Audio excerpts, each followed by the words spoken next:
حضرت پیر صاحب جب 2011 میں تشریف لائے تھے اپریل کے مہینے میں، تو حضرت نے دفتر اہتمام میں بجا طور پر کہا تھا کہ میں اب تک دنیا کے 55 ملکوں میں جا چکا ہوں، جہاں جہاں بھی میں گیا ہوں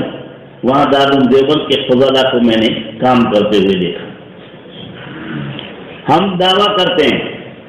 کہ ہندوستان کے کسی ایک ضلع کو بلکہ لکھنؤ کو چن لو،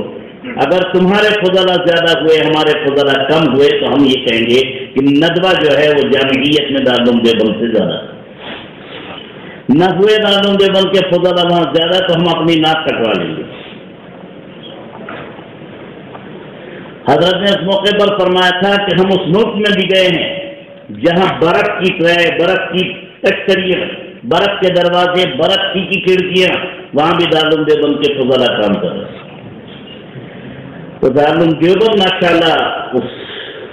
قرۂ امتیاز میں جگہ لے چکا ہے، اور جب 9/11 کا واقعہ ہوا ہے، یعنی وہی امریکہ میں جو بمباری ہوئی تھی، تو اس موقع پر یہاں جرمنی کا ایک نامہ نگار آیا تھا، اس نے سابق مسلم صاحب مرحوم سے کہا تھا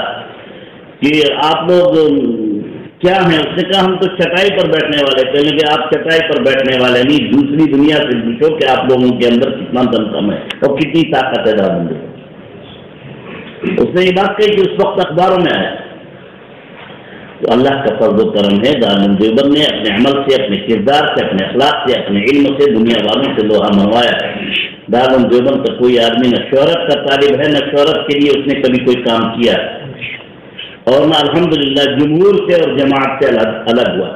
ید اللہ علی الجماعت ہماری جماعت کا وظیفہ، اور اس کا کیا ہے، وہ کیا کہتے ہیں، مینوگراف ہے، جیسے دارالعلوم دیوبند میں انما انا قاسم واللہ یعطی۔ تو یہ تو ہمارا فلسفہ دین میں شامل ہے، اسی لیے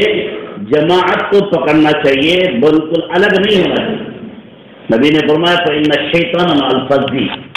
شیطان علیحدگی کے ساتھ ہوتا ہے۔ ہاں دو اگر ہو جائیں تو ان سے وہ تھوڑا بھاگتا ہے، تو نبی نے یہ بھی فرمایا